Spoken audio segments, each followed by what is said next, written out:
Despite what I used to think when I was doing my undergraduate degree, note-taking is actually really easy, even for academic articles, videos, podcasts, blogs, and that's what I want to go through in this video, how I actually note-take on my phone and my PC, because I don't have an iPad, and how they all come together so I can actually learn from all of the notes that I take. Now, most of us love watching videos. Now, I don't know about you, but when I was doing my degree, I was still looking at YouTube videos and listening to podcasts and things like that to actually understand what the lecturer was talking about, because academic articles just wasn't fun. So when I am looking at a video, a lot of the time I actually found once I'd watched a video, a couple months later, I'd go back to the same video. So when I grab a video for my note-taking, I actually copy the title, and then I go into my quick switcher before actually creating the new note. So I will paste that in, and you can see because nothing else comes up, I haven't watched this video before. But if I had watched the video before, the title would already be there, so I'd already see the note. So there's no need for me to go and watch the video again because I've already got a note on it. Now, once I've grabbed the title, the date is automatically put in because of the template I have.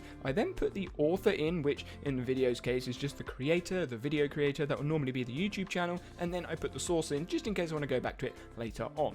Now, while I'm watching the video, I don't take notes on everything because a lot of the time what they're saying I've already heard or it's been repeated. I already have a note on it elsewhere, so there's no point in me noting it down again and again and again. It sort of just triggers my thought, triggers memory around a certain thing. So I'll actually take notes on something that someone said that relates to what they've said, but in a different way. My brain has gone in a different direction. In this specific example, Tom was talking about growth mindset. Now, I've got loads of research on growth mindset, but he related growth mindset and problem solving with the scientific method. Now, I hadn't thought about that link before until I heard him talk about growth mindset. He didn't say scientific method at all. It was just a link I made in my head when I was listening to him talk about it. I looked at the sky, and that's the sort of thing that I will note down. Now, this is note taking, not note making.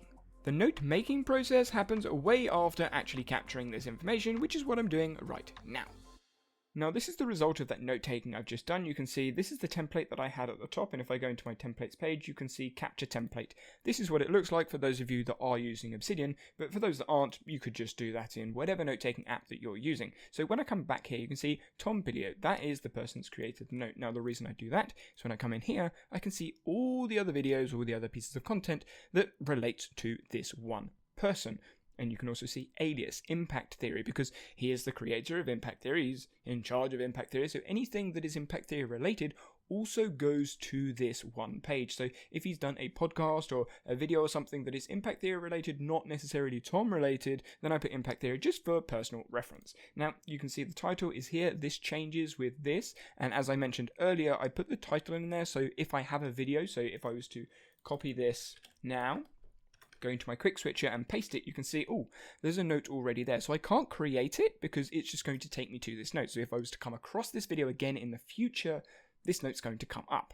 When I'm taking notes on the video, I do leave gaps in between different points because this is one highlightable point, this is another highlightable point, and those points will probably get moved to different places when I am note making and processing these notes later on, which is why when I note take, I leave those gaps. Now, the indents are basically just expanded thoughts, expanded ideas on whatever the point is, and this highlight section is something that I thought about when I heard pattern interrupt, because he mentioned pattern interrupt in his conversation and said cognitive behavioral therapy. So I put cognitive behavior in there, which allows me to just make that connection already because I've made the connection. When I go into those notes again, and when I process them later on, I will already know, okay, this is the page it's going to, or this is the idea, this is the thought that this is going to relate to. So it saves me later on working out what that was about. And it also means I can ask questions to explore this through maybe a podcast or an article, again, going into maybe my Curiosities page for journaling.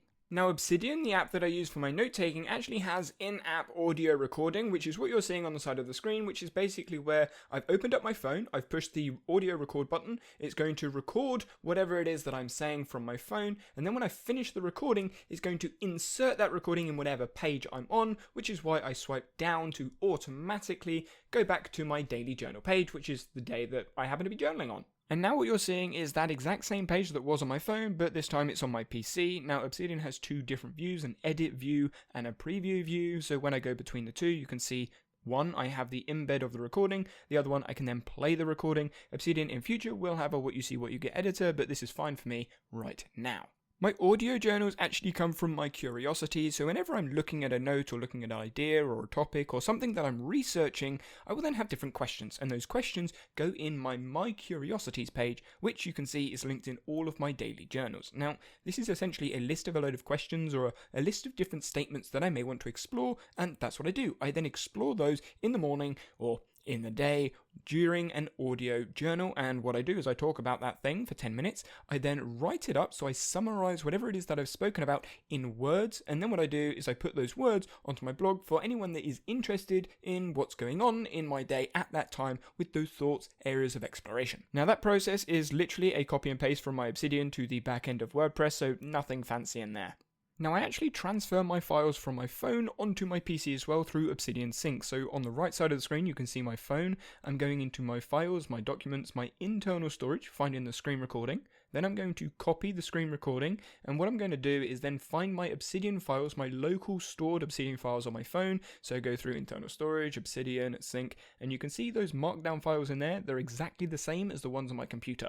Now, I've copied my screen recording, I've pasted the screen recording in there, go back to Obsidian, make sure sync is there, so at the top right you can see the green tick, now it's synced. Now when I go back into those files, you can see there's a screen recording and it's also on the PC. Now, because Obsidian syncs local files, what it's basically done is made a copy of that screen recording on my PC, so I can go through my Obsidian and see that video recording.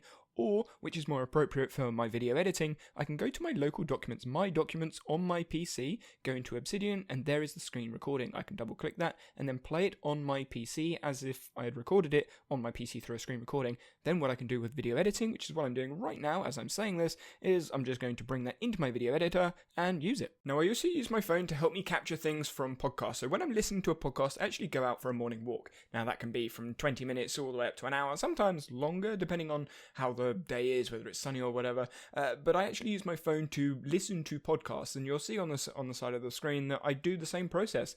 I grab the name of the podcast. Now, the name doesn't matter too much because I don't tend to listen to the same podcast over and over, because once I've listened to that, I don't add it to my later list, whereas YouTube videos, they can pop up on your home screen and you see it again and again. So the title of the podcast doesn't really matter as long as it's somewhat relative. I then have the link, the creator, all the same sort of stuff in there, and then when I'm listening to the podcast as I go through, I will just write down the notes exactly the same as the videos. I use Spotify as my podcast player, so I can actually just copy link to podcast and put that straight into Obsidian. And as you can see in the screen recording, I'm just going backwards and forwards between the screens, writing things down. Now, this normally takes me about, 20 seconds, 30 seconds, and that normally gets through the blurb at the start, the intro, whatever podcast it is I'm listening to. So by the time actual information comes out of the podcast, I listen at times 2 speed, but by the time information actually comes out, I'm ready and raring to go. At this point, you will probably start seeing a trend. You'll see the same template that I'm using. I've got the title, date created, author and source. So for my blogs, I'm doing the exact same thing.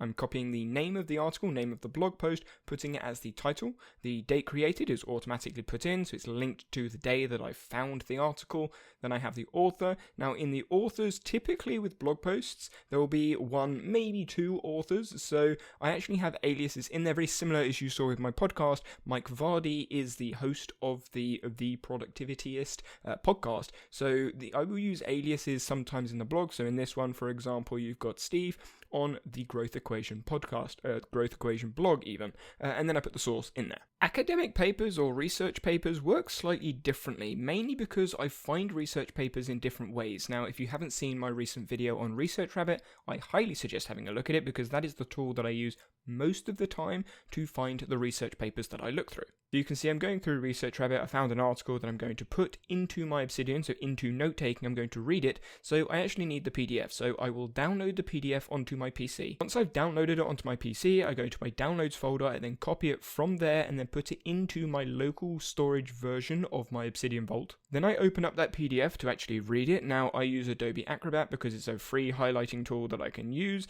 and when I go through that read, I will just highlight things that are appropriate. This is just an example, so I'm just going to highlight one thing. Then once I've read through the paper, I will then save the paper again. Now, this is a saved version Adobe Acrobat, so you actually kind of overwrite the last version. So you have one version of the paper that doesn't have any highlights, and then you have another version that is highlighted, and when you save it, I just overwrite it because I don't need the paper without the highlights. Once I've saved the document, I can go back and highlight different things and unhighlight things. It's just the saved document, so there's no need to overwrite the document again. But once I've read through that paper and I've written the highlights down, I then close down Adobe Acrobat so I can change the name of the document in Obsidian. Now when I go into Obsidian, it's going to be in my folders. So you can see I've now got the PDF in Obsidian. Now what I do is I copy and paste the title from the article into the name of the file, so it's easily findable when I do go to my quick switcher. I then make a brand new note, an associate note that's a markdown note, and the reason I do this is because I can actually backlink things in the markdown note, but I can't backlink things from the PDF. So what I basically do is copy all the highlighted points over into that markdown note so I can use backlinks and references and all the other stuff that I do with all the other notes that are in my space.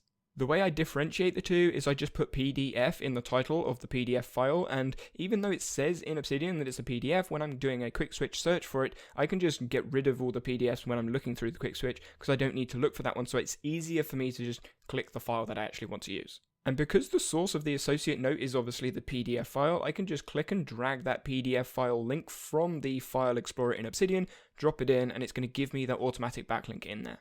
Now this video is not about Obsidian and how I use Obsidian, it's about note-taking in general, but what I do with those notes is because they are new into my system, they come up here. So you can see these are PDFs that I still need to go through. If I click on them, the PDF will come up. You can see I've highlighted, that's the one that I used in the example.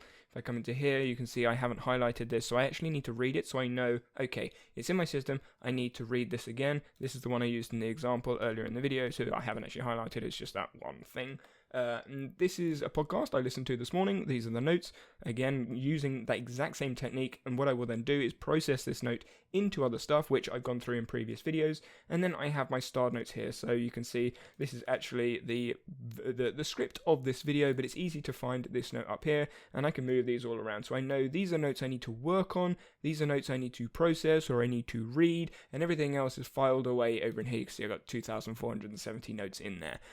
But that is how I use the capturing notes through all of those pieces, and then processing and actually making notes is an entirely different process. For those of you using an iPad, Obsidian works on iPad, and my system works exactly the same way. My previous video on how to use Obsidian for beginners, I actually used my sister's iPad. She's gone back to uni now, so I can't use it. I am looking to get an iPad in the future. Now, I'll probably do an update video when I do start using iPads or tablets or whatever I decide to get with Obsidian, and how that potentially impacts my note-taking. But everything that you've seen on this video, everything you've seen in this video is doable on iPad, and it doesn't have to be Obsidian. It could be literally any word processor. The main features that I use Obsidian for aren't actually in the capturing and how I take the notes, it's the processing of the notes later on that really helps me. If you have any questions, do leave them in the comment section below, but until next week, get off YouTube and do something productive with your time instead.